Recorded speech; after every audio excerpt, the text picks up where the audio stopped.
So listen to this. Just as we thought that Erica was getting to the other side of this hill, just when she thought she was almost out of this thing, because I don't know if you guys remember this, Erica Girardi was in talks to be settling her $25 million lawsuit dispute sometime in August. So literally in like a month and a half. And then we thought, because it's been about 2 years since all of this came out, that Tom Girardi might actually get away with doing everything that he did and end up living in a senior living facility. Well, I remember when I was telling you guys that he had to go through another medical evaluation. It's like a mental health evaluation because when his doctors did it, they found that he had Alzheimer's and dementia. Now, there was a new medical evaluation, and this didn't really go in his favor, which is definitely not a good thing for Girardi. Now, what I said I needed to ask Emily D. Baker in the first place was if he now ends up having to go to trial, if they deem him fit to go to trial, and he says that he knew things, and yes, Erica knew things too, does that now make Erica potentially responsible for more than just this $25 million lawsuit? Or can you not give him any merit, or can her attorneys argue that there's no merit to his claims because he once had a medical evaluation that said he couldn't stand trial to begin with? There's so many things. Hold on, listen. This is what's being said. So the judge is ordering Erica Jane's husband to turn over his unredacted mental evaluation in the wire fraud case. This was according to Radar Online. A federal judge has ordered Beverly Hills star Erica Jane's husband, Tom Girardi, to turn over a copy of an unredacted report on his mental state, despite the disbarred lawyer's objections.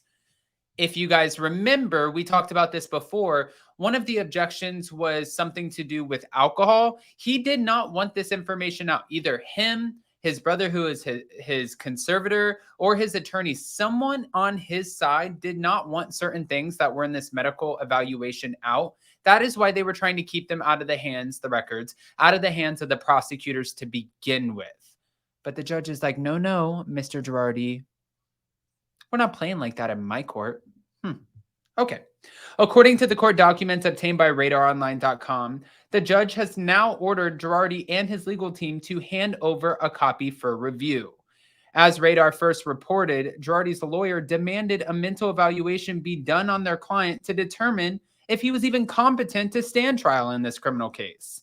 Erica's husband stands accused of embezzling $15 million from his clients from 2010 to 2020, and earlier this year, he was charged with several counts of wire fraud.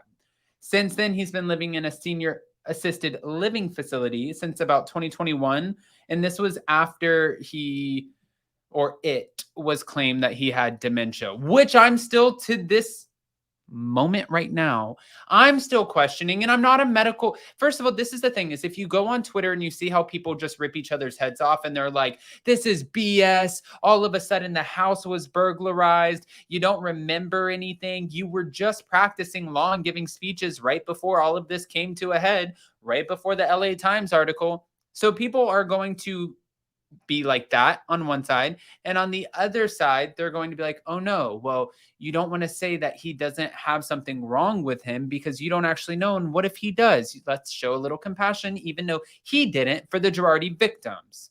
Do you understand how this can sometimes be like this like weird corner that you get stuck in that makes it just a little right?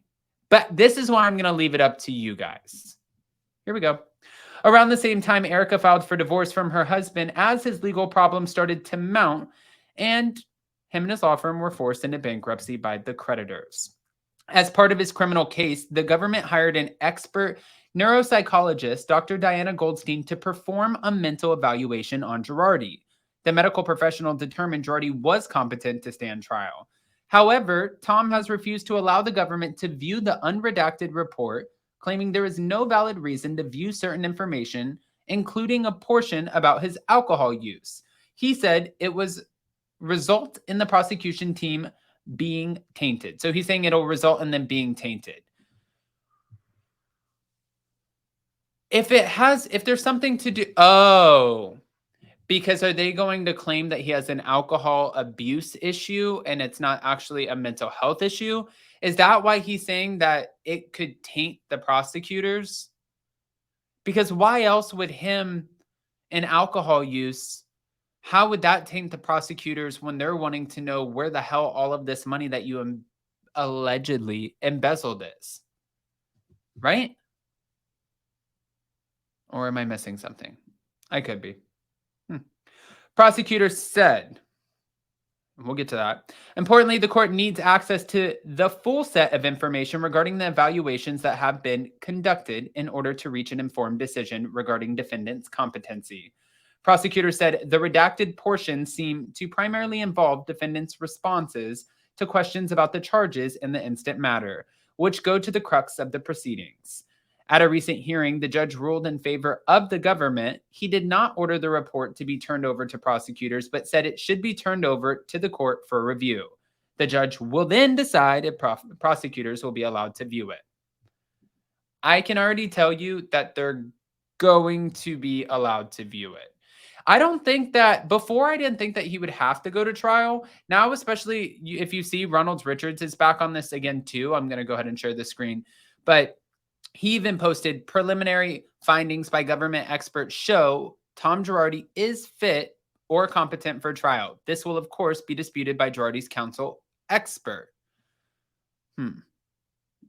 I mean, originally, like I said, I did not think that he was going to be looked at like, oh, okay, well, he can stand trial. I thought he was going to get away with this. If he ends up standing trial, not only do I want to know what the fate of Tom Girardi is, and will he spend his final days behind bars or in a senior living facility? I do want to know these questions, not in a weird, morbid way, but I want to know. But then also I want to know, if he goes to trial, how does this affect Erica?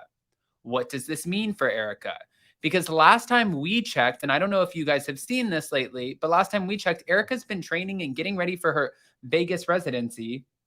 Look.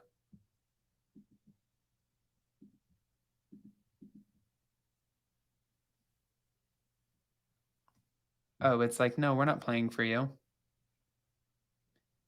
Here we go.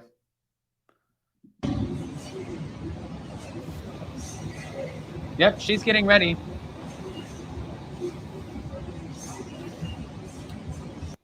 The question is, she's getting ready. And I don't want to sit there and jinx anybody. Is it for this, or could there be a potential trial in the future? Those are the questions. By the way, before I end up getting off of this note, I did want to say this too. All About the Real Housewives put up a blind item, and I was trying to figure it out because I always try to figure it out. But they said blind item number 2. Do you remember the backstage fight after the pro fight a few weeks back? The woman who got arrested at the backstage fight has been hooking up with the goat's offspring, which means the housewife is getting cheated on. If you guys know the answer to this, can you please comment below? I have all the questions, and also hit the like button.